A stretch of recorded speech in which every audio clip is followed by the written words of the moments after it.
Eh bien voilà, bonjour, plutôt bonsoir. Je crois qu'il est temps de faire la vidéo concernant le cours numéro 7 sur la sagesse de la Kabbale. Euh, je vous propose au préalable de faire une petite révision parce que je me suis rendu compte au travers des commentaires que certaines choses n'ont pas tout à fait été comprises ou enregistrées comme il eût fallu que cela le soit. Je vais donc faire une révision parce que ce qui m'importe, c'est que tout le monde comprenne. Que vous soyez hébraïsant, non hébraïsant, familier à la mystique, à la métaphysique, familier à la Kabbale ou à la Torah, ce qui m'importe, c'est que tout le monde comprenne. Donc je n'hésiterai pas à être redondant et je n'hésiterai pas, bien entendu, à faire ce qu'il faut pour que les choses soient entreprises de manière convenable. Voilà. Donc je vais, pour ce faire, vous montrer des dessins, beaucoup de graphismes et de dessins, et je vais donc réorienter la caméra.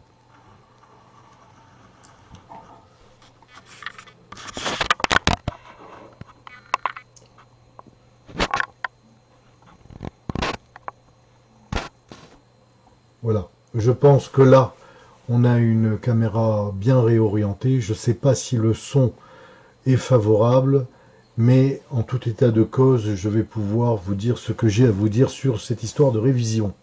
Voyez ici, par exemple, il y a marqué les mondes divers.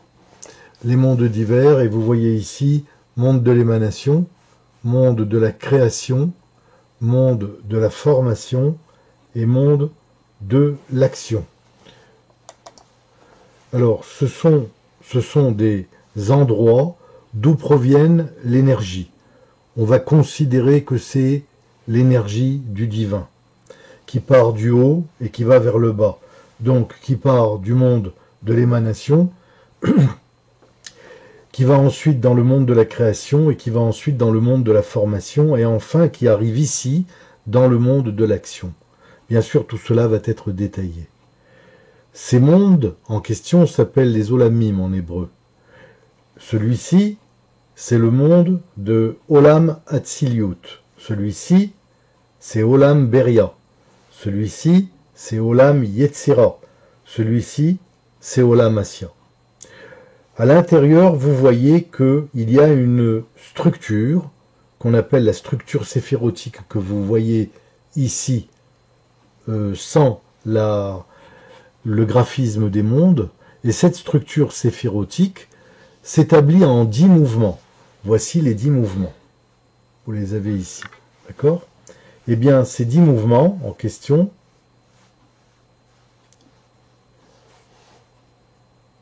correspondent à 10 plans, on va dire pour l'instant énergétiques, de la réception de l'énergie carrément de Dieu jusque sur Terre chez les hommes.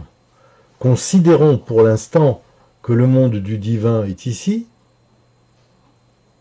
voilà, et que le monde terrestre est ici. Alors évidemment, pour y parvenir, il va y avoir un éclair étincelant que je vais vous montrer par un graphisme. Le voici. Et on appelle éclair étincelant simplement la descente de l'énergie dans les sphères énergétiques qu'on appelle les séphirotes en hébreu, et ça va suivre ce chemin.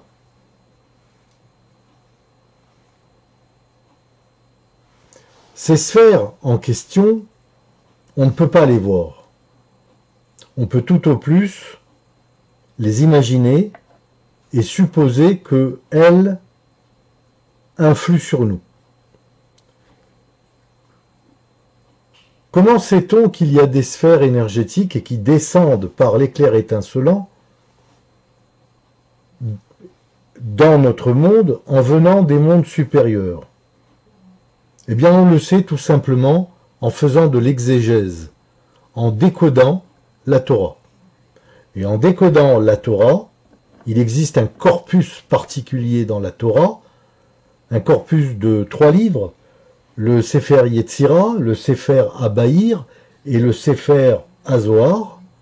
Le Sefer Yetzira, c'est le livre de la formation, le Sefer Abaïr, c'est le livre de la lumière, et le Sefer Azohar, c'est le livre de la splendeur.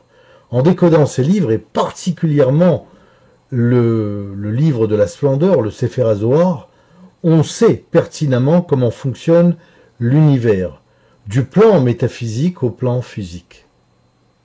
Pour l'instant, je ne vous complique pas plus la vie. Retenez déjà cela, ce sera déjà très bien. Alors, j'ai des tas de dessins, évidemment, à vous montrer. Pour ce faire, il faudrait que je les trouve. Je vous demande une petite seconde.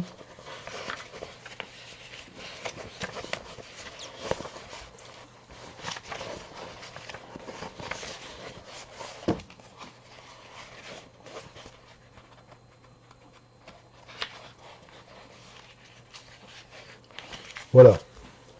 On a donc cette structure qu'on appelle l'arbre de vie.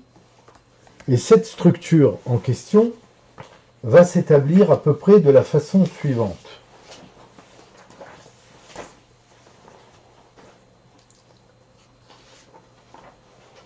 Je vais vous montrer une représentation de l'arbre de vie telle qu'on peut la trouver, cette représentation, dans la littérature contemporaine. Ici, en l'occurrence, c'est tiré pour celui-ci d'un livre de Zev Ben Alevi. Ici, c'est tiré d'un livre de Umram Michael Ivanov. Et ici, c'est tiré d'un livre de Georges Laï, je crois. Voilà, vous avez trois représentations de ce que l'on peut appeler l'arbre de vie, que vous voyez, bien entendu, ici, tel qu'il a été représenté dans ce dessin. Voilà. Alors, évidemment, cette structure, elle est intéressante dans le cadre, bien entendu, du service humain. Quel est le cadre du service humain? Eh bien, je vais vous poser ici un dessin, un montage que j'ai fait, bien entendu, où l'on voit cet arbre de vie représenté dans un être humain assis, la même chose dans un être humain debout, et ici l'équivalence avec ce que l'on appelle dans la civilisation orientale et asiatique les chakras. Les chakras sont des centres énergétiques qui seraient correspondants avec les plans de l'arbre de vie. En effet, il y a 7 points énergétiques qu'on appelle les chakras, qui sont des centres énergétiques, et qui correspondent ici aux 7 plans dans l'arbre de vie. 1, 2, 3, 4, 5, 6, 7. On les retrouve ici, et on les voit ici. Pour l'instant, pas de commentaire là-dessus. C'est juste pour vous montrer comment on reçoit par l'arbre de vie éventuellement une information. Alors évidemment, ces plans en question vont agir sur l'homme. De quelle manière?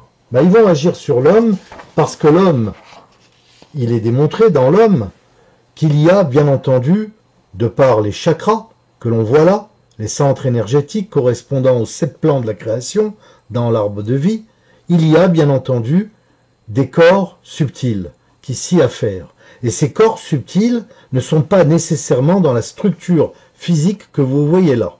La structure physique, elle est là, voilà les pieds, voilà les mains, voilà les bras. La structure physique de l'homme est là, et vous voyez bien que les centres énergétiques naviguent en apparence autour. Alors évidemment, il y a le monde de la structure des chakras et il y a le monde de l'expérience par les chakras.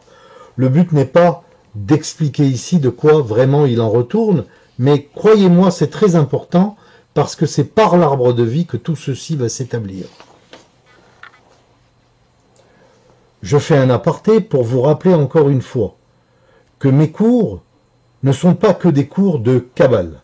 ce sont des mélanges de cours à notions kabbalistiques, donc de la métaphysique kabbalistique, essentiellement de la sagesse de la Kabbale, dont les grands énoncés proviennent du Baal HaSulam, le Rav Ashlag, Yehuda Ashlag, et dont je me fais fort d'être un des rapporteurs, modeste. Mais bien entendu, il y a également de la science. Je vous parlerai souvent de digression scientifique, dans la mesure où ça peut compléter, suppléer ou expliquer les notions kabbalistiques. Le but de mes cours est de vous permettre d'avoir un rapport avec autrui et avec le divin, bien entendu avec la nature, dans l'optimum et l'optimal de sa qualité.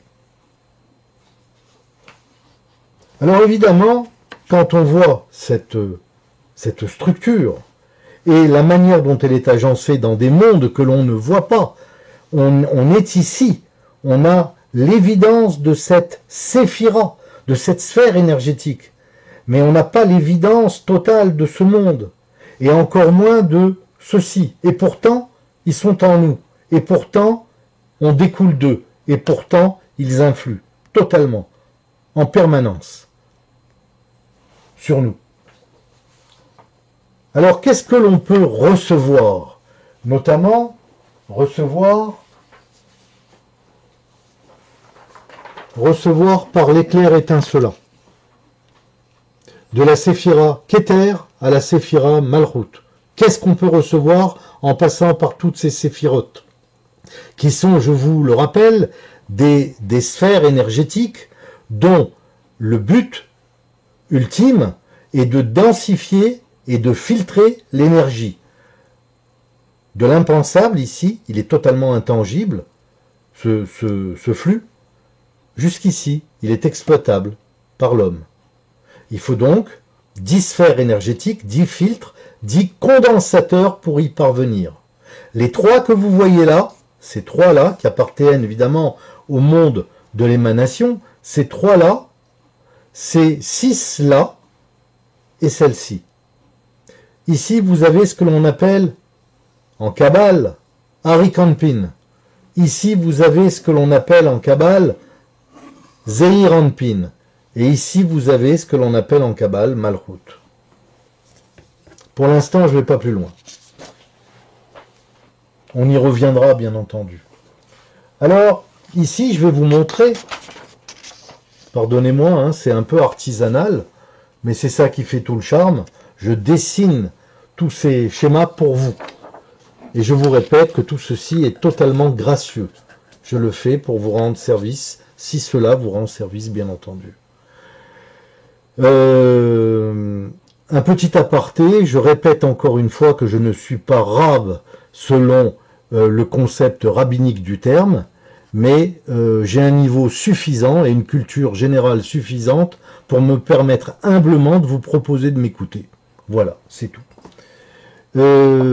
Ici, vous avez l'alphabet sacré. Alors, de la lettre Aleph à la lettre Tav, vous avez toutes les lettres de l'alphabet. Et ici, vous avez encore une fois l'arbre de vie. Et dans cet arbre de vie, il y a des lettres hébraïques. Pourtant, je vous ai dit que l'arbre de vie, c'est la structure séphirotique qui permet de recevoir le message divin. Or, où est-il, ce message divin? Eh bien, il est en nous et il est devant vous. Lorsque vous regardez devant vous, notamment ce cours, vous regardez un message qui procède de la divinité. Mais étant passé par tous les filtres nécessaires de l'arbre de vie en plénitude, on verra ce que ça sera tout à l'heure, je peux juste vous dire que c'est dans tous les mondes, eh bien, inévitablement, il va falloir le décoder.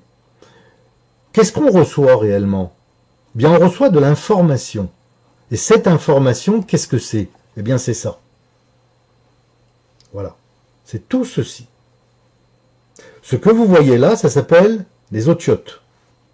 Les otiotes sont des phénomènes vibratoires qui procèdent des mondes de l'émanation jusqu'au monde de la création, qui procèdent du transfert de l'information, de la plus fluide jusqu'à la plus densifiée.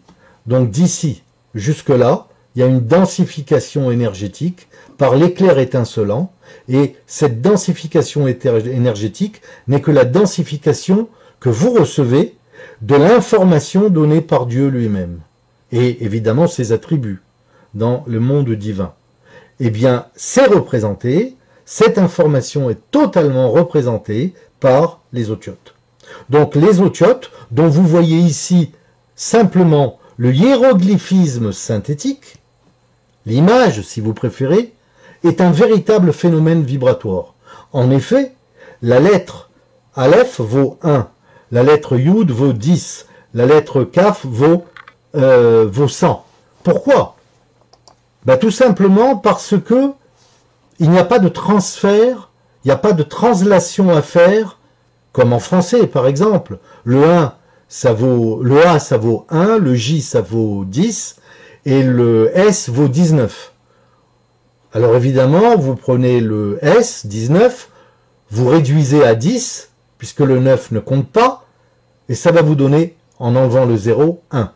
Donc A, J, S égale 1. Mais en hébreu, c'est pas pareil.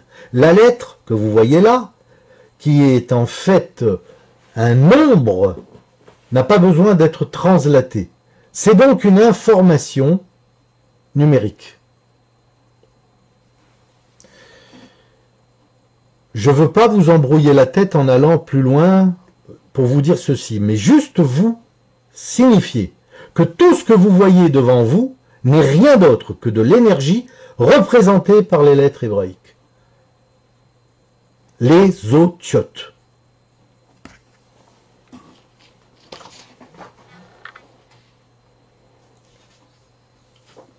Je vous montre ici un schéma, j'espère que vous le voyez bien, où il est représenté évidemment les mêmes otiotes, donc les mêmes nombres, les mêmes quantums vibratoires, c'est de la vibration, qui fabrique tous les pixels qu'il y a devant vous dans l'image que vous regardez avec vos yeux. Et cette représentation des otiotes a été quantifiée, alchimiquement parlant, et évidemment, j'ai représenté ici, selon les travaux du professeur Étienne Guillet, qui était biophysicien au CNRS, j'ai représenté tous les idéogrammes de ces lettres qui représentent les particularismes et les particularités. Voilà, vibratoire bien entendu. Je vous montre ceci à titre informatif. Donc il y a un travail de fond qui a été fait, que j'ai bien entendu parfait et continué, et voici les résultats. Ça, ce sont des résultats par le laboratoire. Hein. Voilà, ce que vous voyez ici. Donc ce sont des phénomènes vibratoires qui ont bien été quantifiés, et de surcroît, lorsque vous prenez un oscilloscope performant, numérique, que vous branchez sur un générateur de son, ultrason, et que vous mettez évidemment la lettre avec une sonde en relief aux abords de cette sonde, eh bien va se former dans l'oscilloscope la forme de la lettre, curieusement. Voilà. Donc ce sont bien des phénomènes vibratoires, les otiotes, les lettres hébraïques, alors que les lettres latines, par exemple, et toutes les autres ne le sont pas. Donc je répète, par le concours de la structure séphirotique de l'arbre de vie, devant vous se trouve l'image représentée par les otiotes. Vous n'avez donc devant vous qu'une phrase qu'il faut décoder. Un langage divin. Alors, comment ça marche? Cette structure que vous voyez là, je vous répète qu'on est dans la révision, hein. Cette structure que vous voyez là, je la représente autrement. Voilà, je la mets ici. Comme vous pouvez le constater, c'est le même dessin. On enlève les traits qu'il y a à l'intérieur, qu'on appelle les synérotes. On en parlera plus tard. Ce sont des chemins représentés de séphira en séphira et qui permettent le transfert énergétique. Je les enlève et je classe cette structure en question dans ce schéma. Qu'est-ce que je vois dans ce schéma? Vous remarquerez également que ici je l'ai appelé structure de séphirotique et ici je l'ai appelé structure de l'arbre de vie. Ici vous voyez un domaine que j'ai appelé l'absolu. Ce domaine en question, dans ce domaine se trouve la séphira Keter. Ici, il y a le domaine du relatif, de là à là. Et ici, il y a le domaine qui n'est pas le relatif, qui n'est pas l'absolu, mais qui est l'absolu alterné, dans lequel se trouve la séphira Malchut. Et toutes les autres se trouvent dans le relatif. Vous avez donc trois grands domaines, l'absolu, le relatif et l'absolu alterné. Dans l'absolu, vous avez Keter, c'est le domaine du divin, carrément. N'en déplaise à tout ce que l'on pourrait dire, on est carrément dans la structure séphirotique, on est dans le monde de l'émanation. Je reprends le dessin. Et là, dans le relatif, il y a trois domaines. Il y a le domaine de l'invisible, contenu. Et il y a le domaine de l'invisible contenant. Le domaine de l'invisible contenu, il est positif en polarité. L'autre est négatif en polarité. Et enfin, vous avez ici le domaine que j'ai appelé le silence. Pourquoi dans le domaine de l'invisible contenu, j'ai mis un positif? Vous avez trois séphirotes. Vous avez bien entendu Chochma, qui appartient au monde de l'émanation. Vous avez plus bas Chesed, et vous avez plus bas encore Netzar. Eh bien, ces trois séphiras font partie, dans la structure de l'arbre de vie, du domaine de l'invisible contenu. C'est donc un contenu, alors qu'ici, alternativement, c'est un contenant. Vous avez ici la séphira Bina, vous avez ici la séphira Gevura, et ici la séphira Od. Donc vous avez ici un contenu, un contenant, qui appartiennent au domaine du relatif.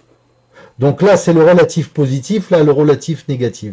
Mais vous voyez bien le mot contenu et contenant. Ça servira pour tout à l'heure. Et au milieu, vous avez le silence, la séphira Tiferet et la séphira Yesod. Et plus bas, dans cette frontière qui sépare le relatif et l'absolu alterné, vous avez le domaine de l'acte visible. C'est la séphira Malchut. C'est celle où vous prenez réellement connaissance des événements à dessein d'en prendre plus tard conscience. Le but de ce cours, c'est de vous amener à la conscience. Et vous voyez qu'elle est neutre. Celle-ci, l'invisible contenu est positive, elle est donc contenue. Celle-ci, en tant que contenant, est négative, mais là, elle est neutre. Donc, dans la séphira de l'absolu alterné Malchut, c'est l'acte visible. Et l'acte visible est neutre. Il n'a pas de polarité à proprement parler. Parce qu'il est à la fois le plus et le moins. Donc s'il est à la fois le plus et le moins, il est aussi le mélange des deux. Et le mélange des deux, c'est la ligne médiane, c'est le silence. Où vous avez Tiferet et où vous avez Yesod. Alors retenez bien cette structure, parce qu'elle est plus que importante. Elle est carrément fondamentale.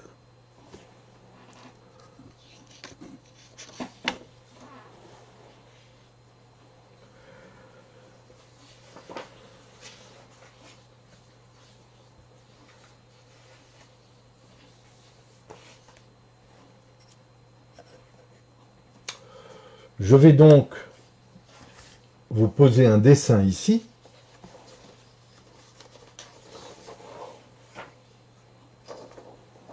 Voilà. Et ce dessin en question, je ne sais pas si vous arrivez à le lire, je vais vous le lire. C'est un dessin qui représente deux, le 1 et le 2, voilà, le 1 et le 2, qui représente le monde visible ici et le monde invisible ici. Le monde visible, il est virtuel, mais il est concret.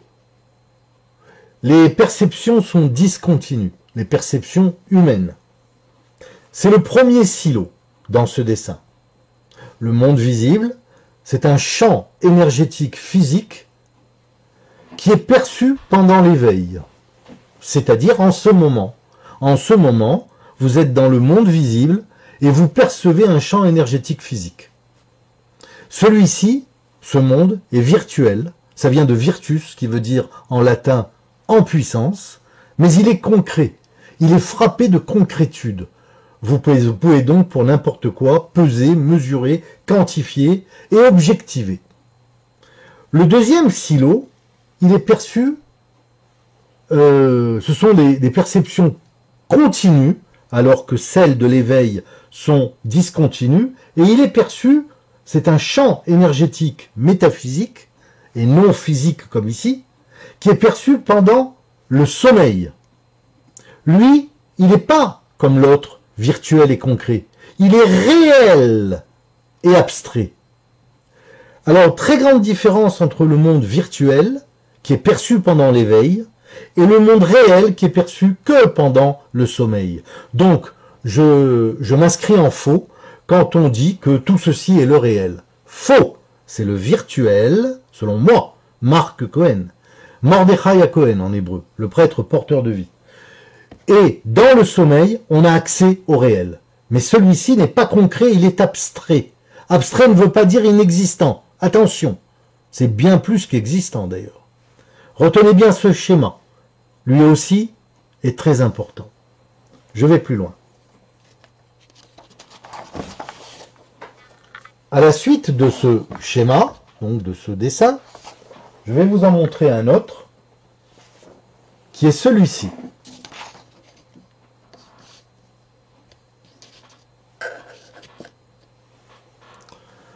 Alors là, est-ce que vous allez bien pouvoir le lire? Je ne sais pas. Voilà, vous avez ici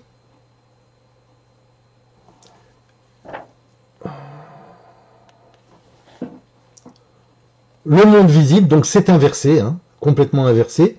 Vous avez le monde visible, c'est le silo numéro 1, et le monde invisible, silo numéro 2. Là, vous avez évidemment dans le monde visible le champ énergétique physique perçu pendant l'éveil. C'est pour ça que j'ai représenté des scènes de la vie. Les sensations sont discontinues. Et là, vous avez le réel abstrait, donc les perceptions sont continues, perçues, c'est un champ énergétique métaphysique perçu pendant le sommeil, et bien entendu, il fait partie d'un monde invisible. Ici, il y a un handicapé. Regardez bien. Eh bien, cet handicapé, c'est vous. C'est vous. Je regarde au travers d'un périscope métaphysique. Regardez cette ligne de démarcation, et je suis l'handicapé, et je regarde au travers d'un périscope métaphysique ceci. Ça veut dire que dans ce monde visible, virtuel et concret, qui représente la concrétude du quotidien, où les sensations sont discontinues, je ne suis pas là. Je perçois cela, mais je ne suis pas là.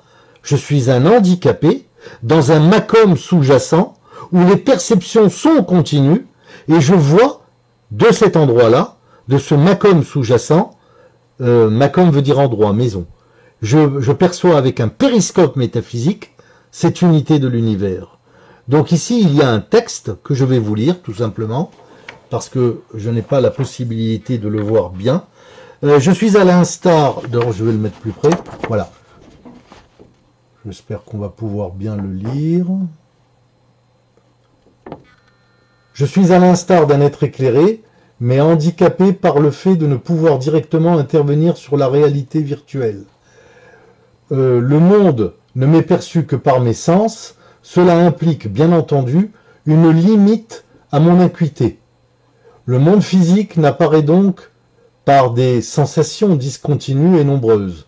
Cette réalité virtuelle n'est qu'une condition obligée, destinée à ouvrir sur l'écran de notre conscience le champ des leçons à prendre pour évoluer. Cette évolution devrait nous permettre à terme de recouvrer le potentiel du don, très important, qui seul nous permettrait de réduire, voire même d'annihiler les effets pernicieux de l'illusion conférée par la réalité virtuelle. Ceci pourra nous mener vers le réel. Alors, ça peut paraître complexe, voire même compliqué, ça l'est pas. Vous êtes là, dans un macom sous-jacent, et avec vos yeux, qui représentent tous vos sens. Vous êtes une boîte à 5 trous, on le verra plus tard, qui regarde avec 5 lentilles, les 5 sens. Eh bien, vous regardez la métaphore avec l'œil, derrière vos yeux, vous êtes derrière vos yeux, et vous regardez ce qu'un périscope peut voir quand il est dans un sous-marin au-dessous de la mer. Pourtant, il voit ce qui est au-dessus de la mer. Voilà la ligne d'horizon, voilà donc le niveau de la mer, voilà la réalité virtuelle, et du réel, vous voyez la réalité virtuelle. Mais n'allez surtout pas croire que devant vous, les choses sont comme elles paraissent.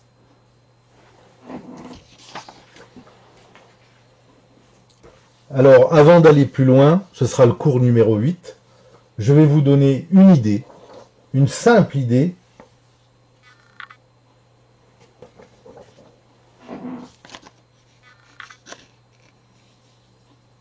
de ce schéma. Je vais voir si on peut avoir un peu plus de lumière. Voilà, par exemple. Analogie entre la structure de l'univers et de l'arbre de vie. Vous pouvez remarquer que la structure de l'arbre de vie qui est ici, elle est en 3 piliers. J'ai représenté les 3 piliers. Voilà. Et en bas, vous avez l'endroit où vous sévissez, où le monde vous apparaît. Dans le monde de l'action, Olam Asya en hébreu, vous avez la Séphira Malchut, qui est celle de l'acte. Eh bien la voilà, elle est là. Donc, le dessin que vous voyez là, le schéma du moins que vous voyez là, représente de manière explicite la structure séphirotique en complément, bien entendu, en complément et en application du dessin que je vous ai montré tout à l'heure. Donc je vais reprendre celui-ci, le mettre à côté, voilà, et vous l'expliciter.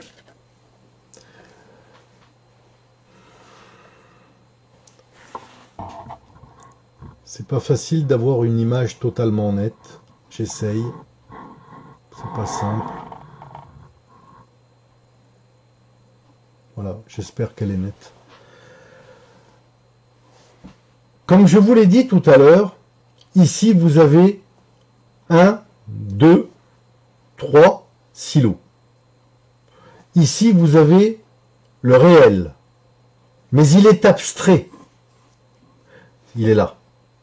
Ici, vous avez le virtuel, concret. Il est là.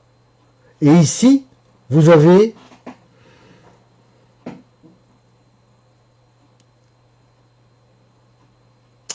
le domaine visible.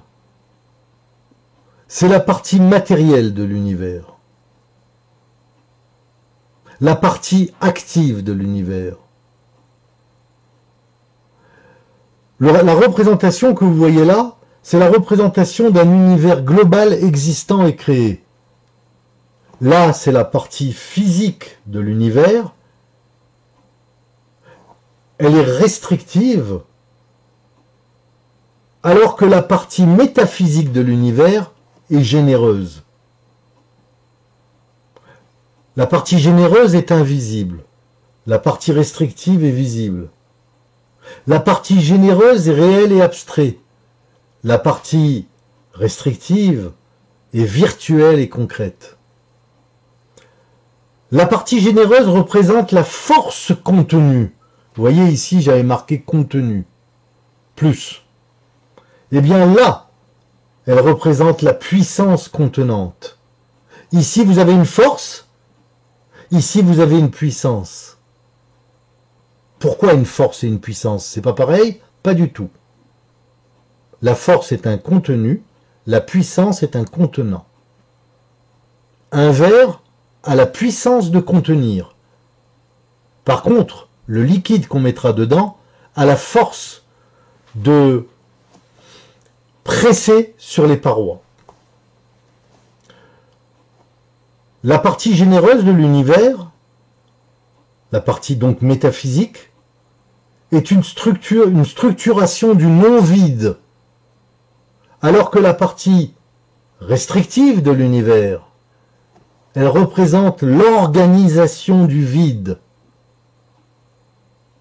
Structuration du non-vide, organisation du vide. Eh bien, l'ensemble va donner quoi? À droite, c'est-à-dire ici, et c'est pour ça que j'ai mis plus, le principe du donner, le don. Et ici, à gauche, pardon, le principe du recevoir. C'est pour ça qu'ici, c'est moins. Donc un contenant reçoit, un contenu se donne. Voilà pourquoi ici, vous avez le contenu et ici le contenant. Et tout ceci va se déverser là-dedans. Alors, qu'est-ce qu'on a marqué ici? Démarcation entre le réel et le virtuel, domaine de l'imaginaire, ici, c'est pour ça qu'il y a marqué le silence, domaine de l'imaginaire, de l'émotionnel, du sentimental et du déique. C'est-à-dire qu'en fin de compte, de la séphira Keter à la séphira Malchut, il y a l'absolu et l'absolu alterné. Il n'y a aucune incompatibilité, car le but de l'homme, au grand final, c'est d'arriver à l'avènement de la Géoula, c'est-à-dire la délivrance finale. La délivrance de quoi? De l'enfermement dans lequel la bêtise de l'homme a amené ce monde. L'enfermement. En hébreu, enfermement veut dire Mitzraïm, domaine étroit. Eh bien, pour sortir de Mitzraïm, il faut accomplir des actes ici, et des actes justes, qui vont permettre à l'énergie qui est ici de ne plus être galvaudée et d'arriver ici intacte. Et on redonnera ici et maintenant l'éclat que le monde actuel devrait avoir pour recevoir le divin. Voilà. Pour parachever tout ça, pour ceux qui me comprennent, je vais dire Bezrat Hashem.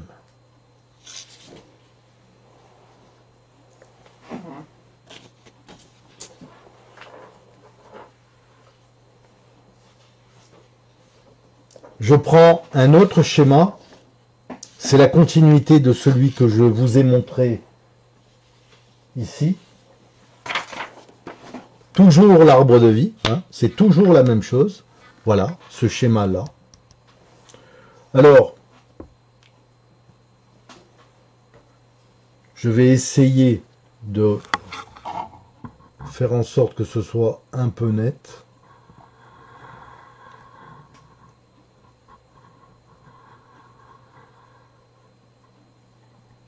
Alors peut-être que là, on voit un peu mieux, j'espère. Parce que ce n'est pas très facile avec les caméras d'aujourd'hui, qui sont des caméras bien faites, mais malheureusement pour du matériel d'amateur, hein, je ne suis pas un professionnel de la vidéo. Je fais ce que je peux avec les moyens du bord. Je vous prie de m'en excuser et de l'accepter. Alors ici, vous avez les particularités de ceci. Sur le 1, vous voyez, 1 et 2, 3. 1, 2, 3. Il y a des commentaires. Ces commentaires, je vais les lire avec vous. Qu'est-ce que l'on trouve dans la partie généreuse de l'univers? Les sensations sont continues. Les illusions du virtuel n'existent pas. Le champ est énergétique, négantropique, supraluminique, non euclidien. Le monde est métaphysique. Il obéit aux lois divines. La célérité, c'est-à-dire la vitesse de la lumière, est dépassable. Je répète, est dépassable.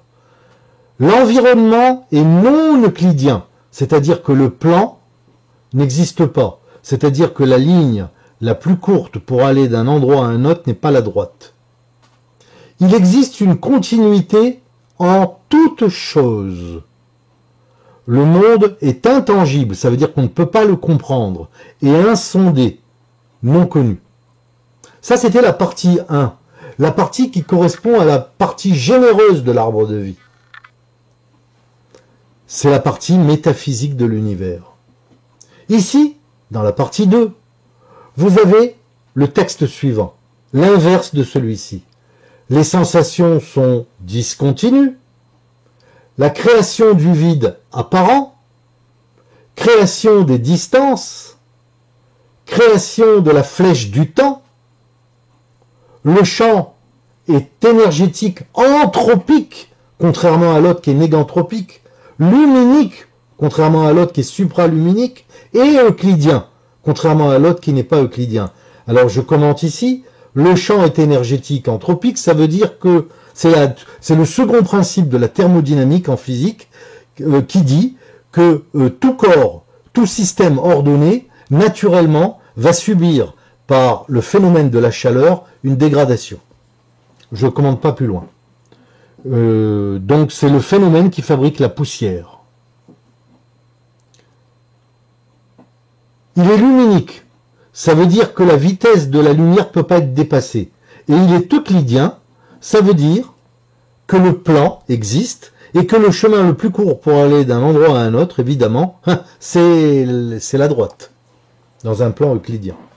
L'inverse d'ici. Le monde physique obéit aux lois de la nature, alors que là, il obéissait aux lois divines. La célérité est indépassable, on ne peut pas dépasser la vitesse de la lumière, là oui. L'environnement est euclidien, bien entendu, tout est régi par les lois d'Euclide. Il existe une discontinuité en toute chose, alors que la discontinuité n'existe pas ici. Le monde est tangible, on le comprend, et il est sondé, il est connu. Alors évidemment, tout ceci est théorique. Il y a des choses qui ne sont pas encore connues et qui ne sont pas encore comprises. Mais elles ont une propension à l'être, alors que là, pas du tout. Et quand on réunit les deux, qu'est-ce qu'on voit ici? On voit ceci, qui correspond à la Séphira Malchut, qui correspond à Olam Asya, le monde de l'action. Je vous lis. Le domaine actuel est le siège de l'exercice de l'action par la volonté humaine. Le domaine actuel se particularise par des singularités objectivées par les sens. Le domaine actuel se particularise parce qu'il est le siège de la vie. Le pouvoir et l'intervention sur la cause pour maîtriser les faits. La conscientisation de l'acte, dans son contenant, donne le pouvoir agissant, c'est-à-dire le principe de l'acte. Alors il est évident que tout ceci est un travail résultant de plusieurs années de recherche. Je vous le sors en mille, je vous le donne, dans ces grands principes. Ça vaut de l'or. Certains diront qu'ils ne comprennent rien, je sais. Et s'ils réécoutent, s'ils me posent des questions, etc., etc., s'ils font l'effort de comprendre, eh bien ils comprendront. Et s'ils comprennent, ils vivront mieux. Parce que tout ceci n'est en fait que la pragmatisation translatée, c'est-à-dire écrite, du dessin que je vous ai montré ici, celui-là. Et qui n'est rien d'autre que celui-ci. Voilà. Je crois que pour l'instant, je vais en rester là. La prochaine fois, on reparlera de la manière dont on reçoit. Parce qu'en fait, il faut se dire que tout ceci n'est rien d'autre que l'explicitation de la manière dont on reçoit. On reçoit pendant l'éveil, on reçoit pendant le sommeil, et l'ensemble va donner un acte. C'est-à-dire une volonté divine de réparer le monde que son image, l'homme, a détruite. En tout cas altérée. Ça s'appelle l'arbre de vie. L'arbre de vie, c'est donc le schéma de fonctionnement de la réparation du monde. L'arbre de vie n'est rien d'autre que le pendant de l'arbre de la connaissance du bien et du mal, et l'arbre de la connaissance du bien et du mal se trouve ici. Voici l'arbre de vie, voici l'arbre de la connaissance du bien et du mal. Elle est là. Nous sommes le résultat, non pas de l'arbre de vie seulement, mais également de l'arbre de la connaissance du bien et du mal. Quand vous faites de l'exégèse, même à un niveau très simple, vous vous rendez compte que dans le Gan Eden, dans le jardin d'Éden, dans la Bible, dans la Torah, il est marqué que Adam avait devant lui, dans le Gan Eden, l'arbre de la connaissance du bien et du mal et l'arbre de vie. Il ne fallait pas qu'il touche à l'arbre de la connaissance du bien et du mal. Il a été touché, et c'est parce qu'il a été touché que le temps a été engendré, que l'homme a eu la nécessité de souffrir, la nécessité de mourir et de se réincarner, ça c'est la loi du Gilgul Neshamot, qu'on verra plus tard, et bien entendu, la nécessité, par l'espace et le temps, de réparer. Voilà. Je ne vais pas en dire plus pour ce soir. Je vous remercie de m'avoir écouté. Je vous souhaite une bonne soirée. Je vous propose de bien réviser ce cours. C'est la base formelle pour comprendre réellement les lois intrinsèques de la compréhension de la Torah. Je rappelle encore une fois à ceux qui me connaissent que c'est un cours très complexe, mais nécessaire. Je suis prêt à entrevoir tous les commentaires, à répondre à tout le monde. Il me faut juste du temps, car je suis un homme extrêmement fatigué. Je travaille beaucoup et je n'ai pas un état de santé suffisant pour me permettre de prendre mon temps comme je le souhaite. Je vous embrasse, je vous bénis à tous et je vous dis bien entendu à très bientôt pour la suite. Au revoir.